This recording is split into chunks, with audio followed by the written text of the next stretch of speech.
자, 오늘 본문 말씀 보시겠습니다. 요한 3서 1장 1절에서 2절까지의 말씀입니다. 신약 395페이지에 요한 3서 1장 1, 2절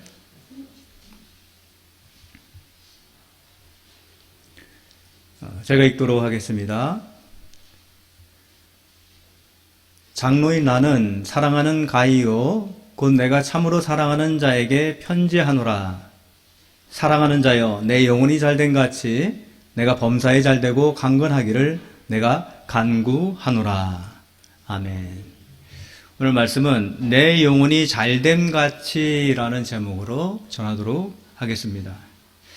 먼저 제가 하나의 예화를 들려고 그래요. 우리가 너무나 좀 잘 알고 있는 예화이긴 한데 시간관리 전문가로 알려진 어느 교수가 대학 강단에 나가서 큰 투명한 유리상자를 이제 올려놓고 거기다가 이제 주먹만한 큰 돌들을 이제는 채워놓습니다.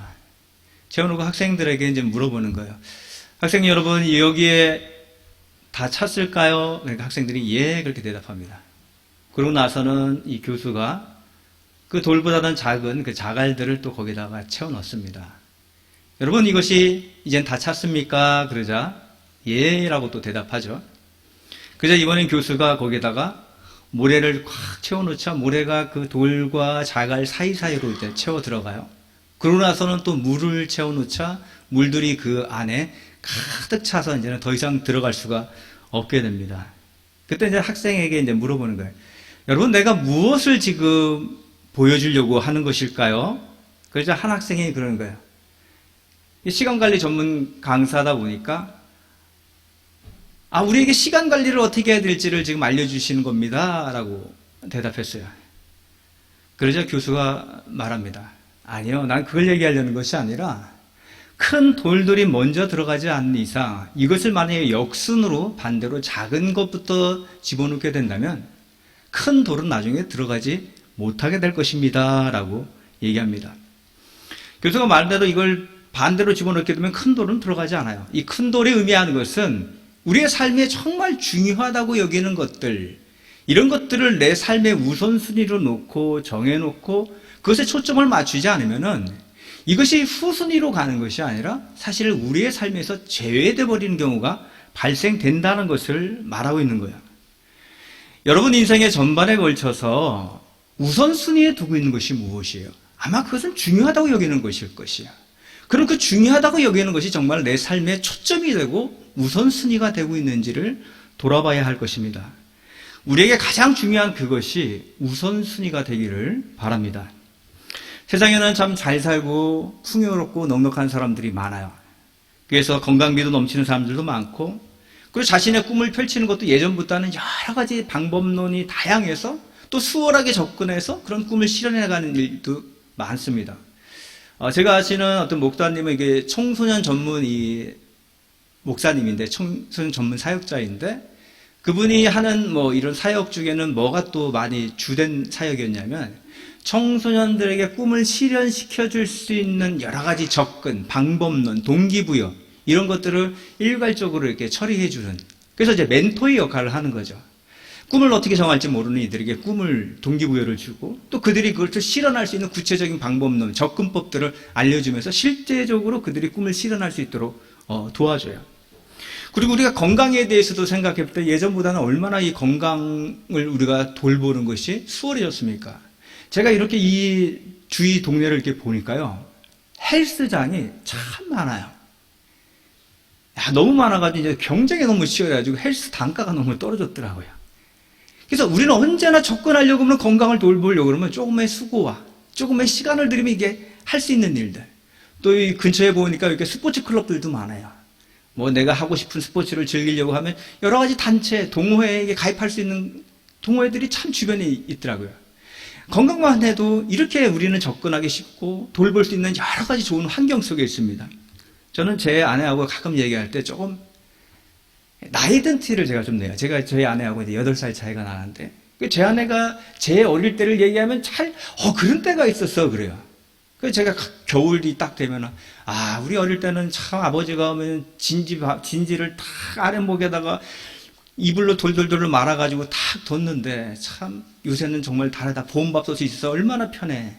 예전에 부엌에 들락날락 바깥에 가서 추운데 이렇게 어머니가 뭘 하고 이렇게 또 방 안에 들어오고 그랬는데 지금은 정말 편해져서 집안에 부엌도 다 있고 뭐 아궁이불 뗄 일도 없고 정말 편해졌어. 그리고 예전에는 그 창호지 발린 문 그 여닫이 하나 열면 바깥이고 닫으면 그냥 방 안이고 그래서 외풍도 심했는데 지금은 이중창, 삼중창이 있어서 얼마나 집안에 들어오면 아늑한지 몰라. 정말로 살기 좋아진 세상이야. 그런데 제가 그렇게 말은 하는데 그럼 우리가 지금 과거보다 그러면 더 즐겁고 더 활기 있고 행복해 보이는가? 또 그렇지도 않다라는 것이에요. 세상은 점점 더 발전하고 점점 더 윤택해질 것입니다. 그러나 우리가 생각하는 그런 행복이라는 것, 복이라는 것은 사실 돌아보면요. 외적인 어떤 환경이나 외적인 어떤 자원이 있어서 우리에게 복으로 느끼는 것이 아니라 정말 근본적인 복은 바로 우리의 영혼의 문제와 관련이 있다는 것이에요. 이스라엘의 이름은 본래 야곱에서 출발했습니다. 야곱하면 우리는 욕심쟁이로 너무 잘 알고 있죠. 그런 욕심이 너무나 충천해가지고 자신의 형의 장자권까지 빼앗으려고 형을 속이고 아버지를 속이는 바람에 형의 그 분노를 사서 형한테 보복당할까봐 삼촌 집으로 도망간 자가 이 야곱이에요. 그리고 그 삼촌 집에 갔는데 마침 너무나 아름다운 여인을 발견하게 됩니다. 삼촌의 둘째 딸 라헬을 보게 된 거야. 그래서 삼촌 집에 계속 묵게 되려면 이제 노동을 해야 되니까 노동을 할 때 삼촌이 임금을 이제 정하게 됩니다. 그때 임금을 정하게 될 때 품삯을 정해야 되는데 이때 뭐라고 얘기하냐면 이렇게 얘기해요. 7년간 일을 무임금으로 일할 테니 둘째 딸 라헬을 주십시오. 대단하지 않습니까? 라헬을 아내로 얻기 위해서 7년 동안 내가 그냥 노동을 하는데 아무 돈도 안 받고 일한다는 거예요. 얼만큼 사랑하고 얼만큼 라헬한테 그 인생을 걸은 이 야곱입니까? 그래서 그가 이제 창세기 29장 21절에 보니까 그렇게 해서 이제 창세기 29장 20절에 보니까 야곱이 라헬을 위하여 7년 동안 라반을 섬겼으나 그를 사랑한 까닭에 7년을 며칠같이 이겼다. 쏜살같이 지나가는 거야. 부푼 꿈을 안고 있으니까. 이제 이루어지는구나. 그 꿈이 현실이 되는구나. 그래서 라헬을 아내로 얻었습니다. 행복의 결정판을 이제는 실현한 거예요. 그리고 창세기 29장 21절에 야곱이 라반에게 이르되 내 기한이 찼으니 내 아내를 내게 주소서. 내가 그에게 들어가겠나이다. 이제 정식으로 결혼해서 이제 꿈이 실현이 됩니다. 근데 이 삼촌이 야곱을 속여요. 그래서 둘째 딸 라헬을 동침시키는 것이 아니라 첫째 딸 레아를 동침케 합니다. 그리고 그런 후에야 두 번째 부인으로 이 라헬을 얻게 해요. 야곱이 몇 년간의 삶이 어땠을까요? 그의 삶은 공고하고 쓸쓸합니다. 그는 아버지한테 사랑받지 못한 존재였어요. 아버지는 형을 사랑했어요. 에서를 사랑했어요. 그리고 비록 어머니의 사랑을 받았지만 지금 어머니에게서 떠나와서 삼촌의 집에 있으면서 어머니의 사랑도 끊어진, 그 홀로 살아가야 되는, 홀로 무엇인가를 이겨내야 되는 쓸쓸하고 공허함 속에 있었어요. 그때 라헬이 나타난 거예요. 지금껏 보아온 어떤 여인보다도 그 근처에 있는 어떤 누구보다도 아름다웠던 여인 그 라헬, 그녀를 얻을 수만 있다면 나의 형편과 나의 인생이 나아지겠지라는 소망을 가졌던 거예요. 그래서 내가 7년이라도 무임금으로 일할 수 있다라고 마음먹은 거예요. 그녀를 아내로 얻는다라면 나의 삶의 의미는 달라질 거야. 내 이 공허함이 채워지고 이제는 만족과 행복이 다가올 거야 라고 생각을 했습니다. 물론 우리가 바라는 것들을 얻을 때요, 우리는 얼마간 좋아지긴 할 거예요. 그렇지만 그것은 말 그대로 얼마간이라는 거예요. 야곱이 그렇게 바라던 여인과 결혼식을 올립니다. 그런데 아침에 눈을 탁 떠보니까 누굴까요? 레아인 거예요. 그 사랑했던 라헬이 아니라 레아가 눈앞에 있는 거예요. 야곱이 원치 않았던 상황이 쫙 펼쳐집니다. 이것이 나의 삶을 행복하게 할 거야 라고 우리가 소망을 걸더라도요, 그런 일들이 여러분의 기대를 충족할 만큼 충분하게 여러분에게 소망을 주지는 않는다는 거예요. 야곱처럼 우리가 바라는 소망들은 언제나 아침에 보면 거기에는 우리가 원치 않는 레아가 있을 수 있다는 거예요.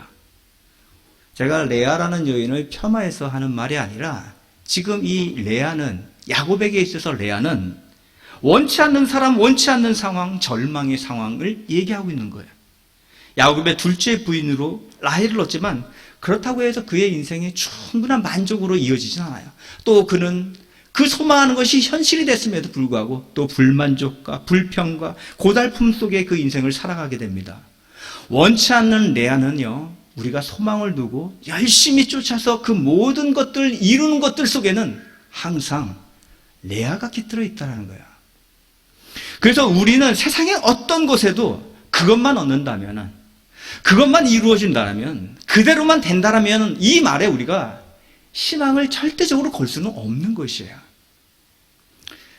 몇 년간의 이 국가별 경제 지표를 제가 이렇게 좀 봐봤어요. 그랬더니 한국이 세계 경제대국 10위에 진입한 연도도 있고, 또 좀 뒤로 밀려나서 13위에 된 연도도 있고, 그러니까 10위 좀 그 부근에 이게 왔다 갔다 하더라고요.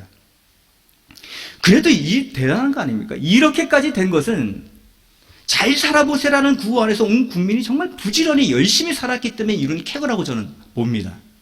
과거를 한번 보세요. 6.25 동란 때. 6.25 동란 때의 사진들을 보면요, 폐허가 아닌 곳이 없어요.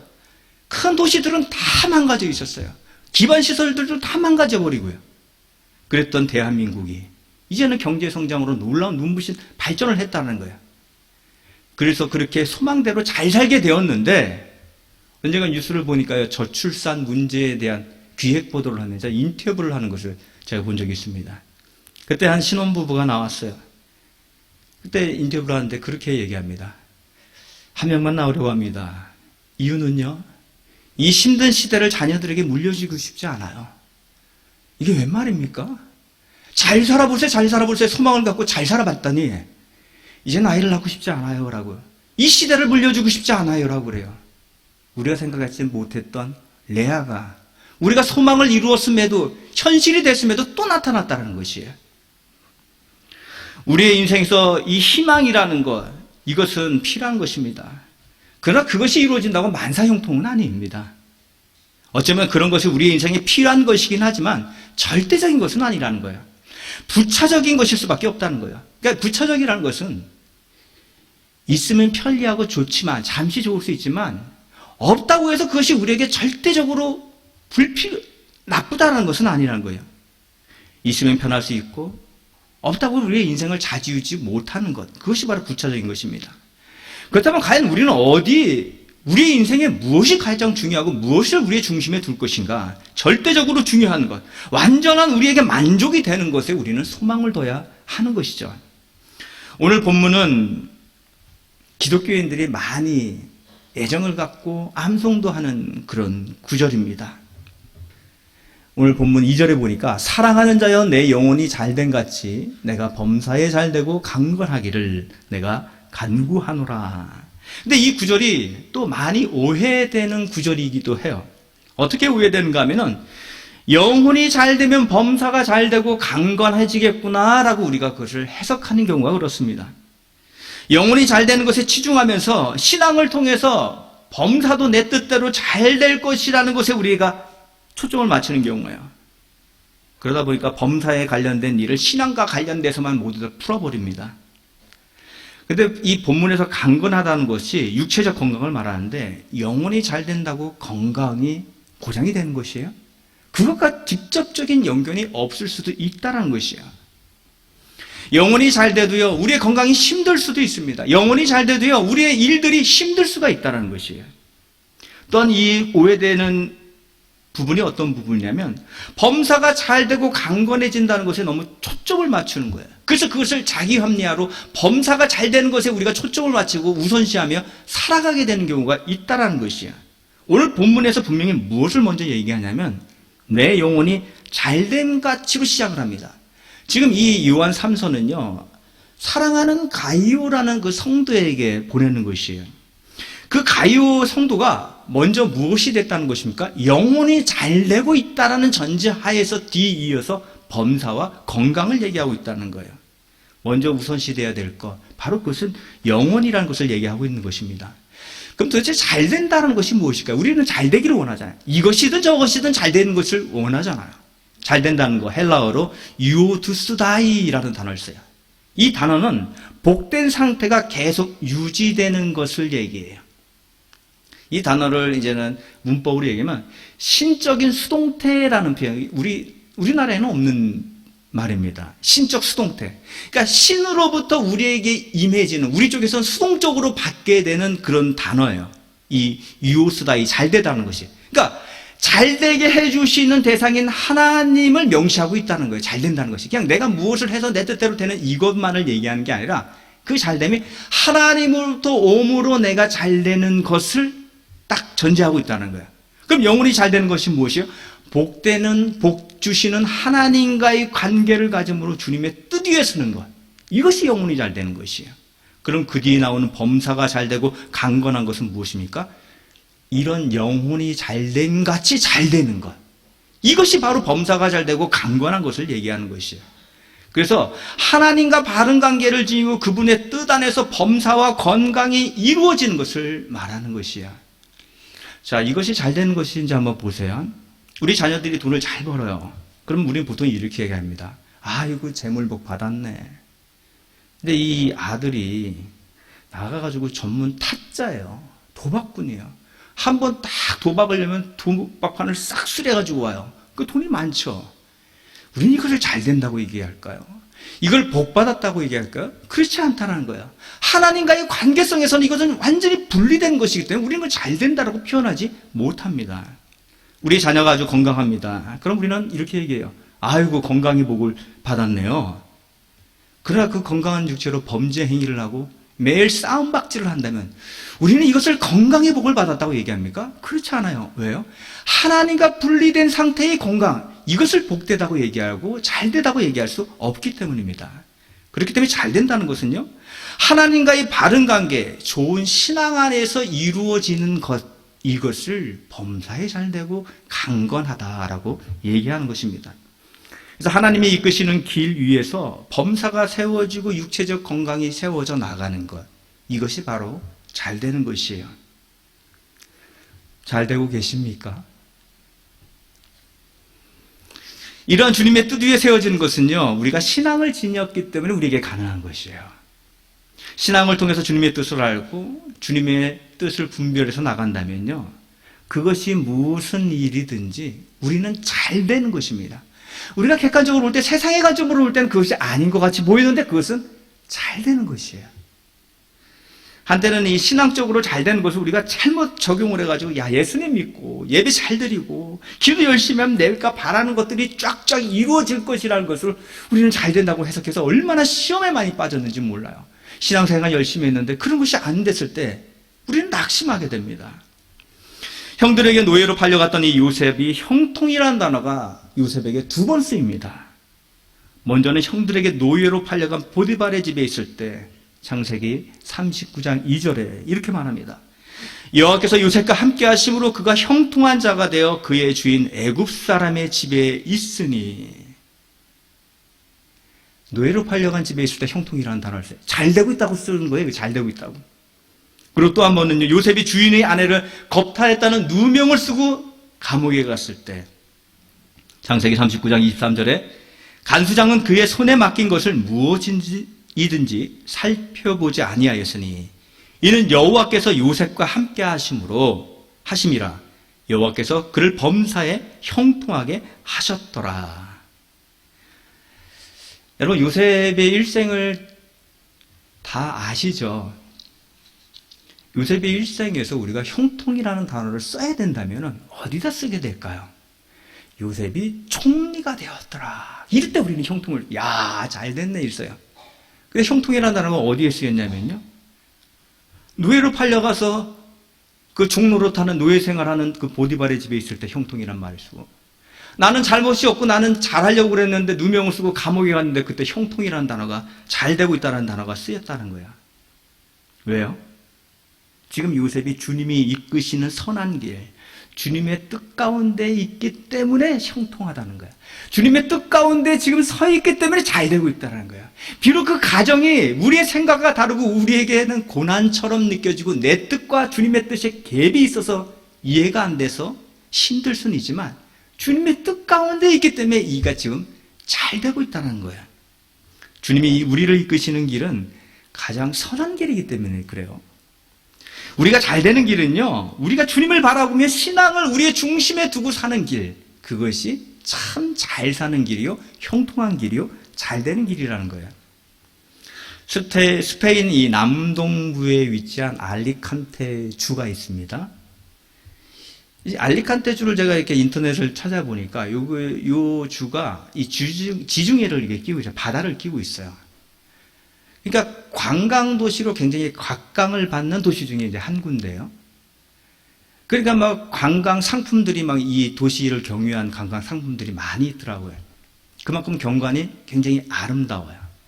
근데 이곳에 200m 높이 그리고 47층의 유럽 최고의 아파트가 들어섰습니다. 굉장한 경쟁률이었겠죠? 굉장히 가격도 높겠죠. 자연 경관 뭐 이루 말할 것도 없고 뭐 요새 말하는 뷰가 그냥 쫙 펼쳐진 곳이에요.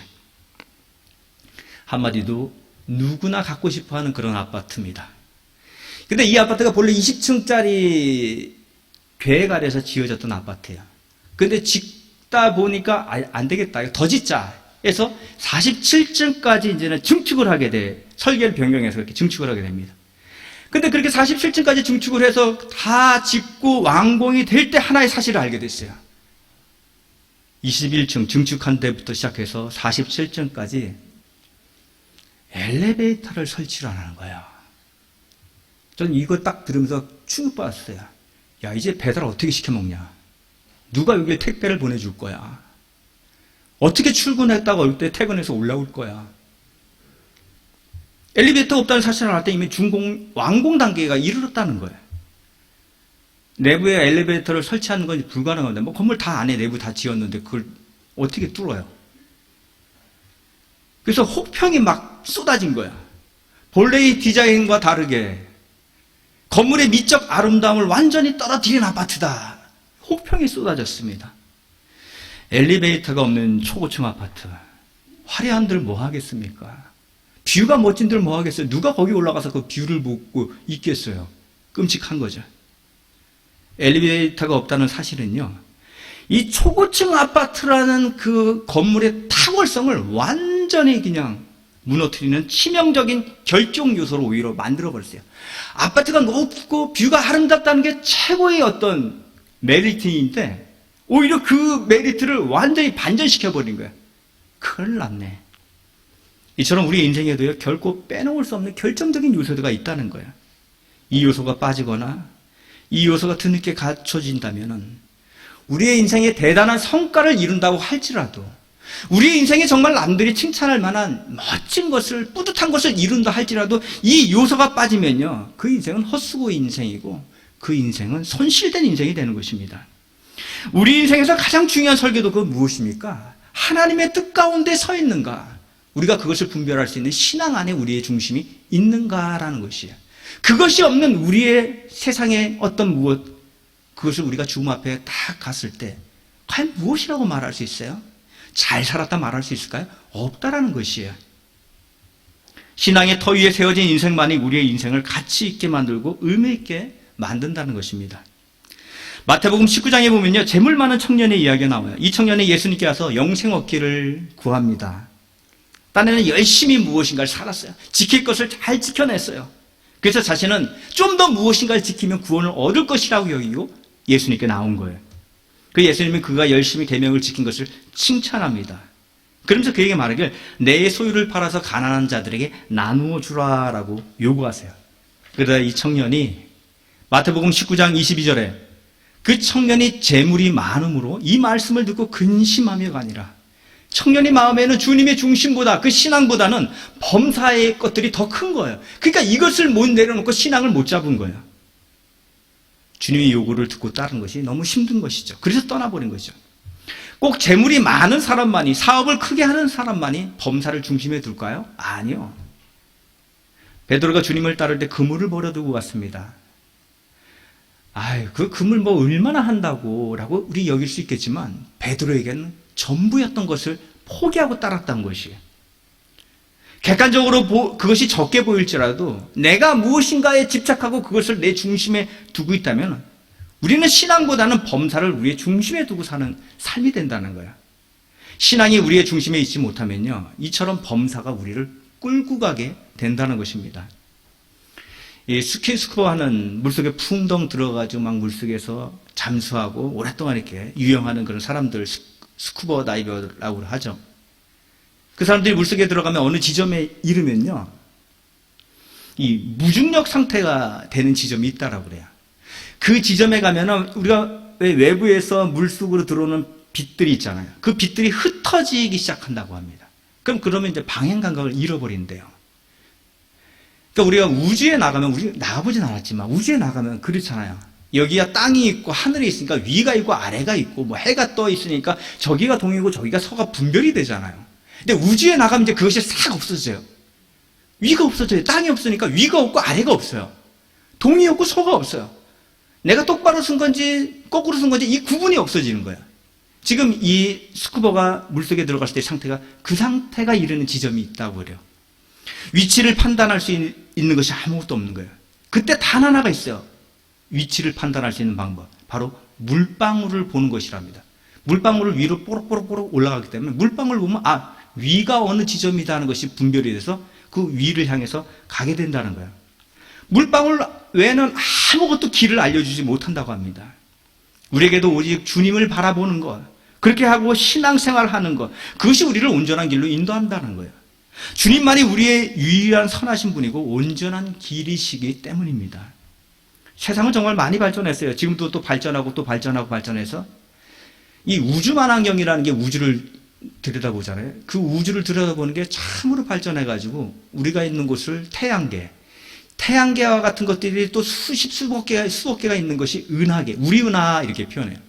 우리 은하 말고 우주에는 또 다른 은하들이 또 수없이 많이 있다고 하는데 그 다른 은하까지 볼 수 있는 그런 우주 만환경까지 발명한 게 지금의 과학 수준입니다. 또 의학은 어때요?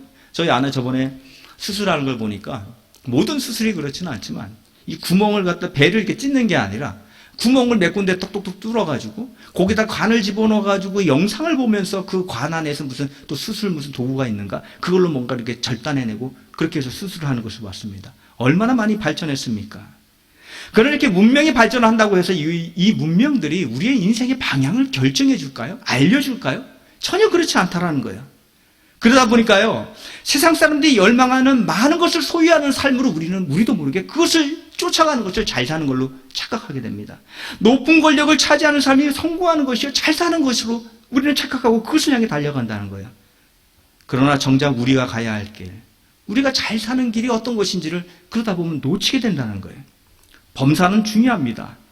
그러나 신앙의 중심이 될 때 모든 일은 주님 안에서 선한 길로 인도함을 받는 잘 되는 길이 된다는 거예요.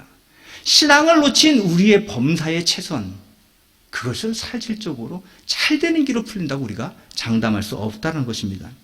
아까 말한 마태복음 19장에서 부자 청년 얘기를 했습니다. 부자 청년이 근심하며 돌아간 후에 예수님께서 제자들에게 말씀하세요.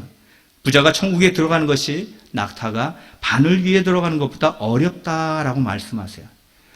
이 마태복음 19장에서 이 부자 청년의 얘기의 본질은 재물을 나눠주면 하늘나라에 간다.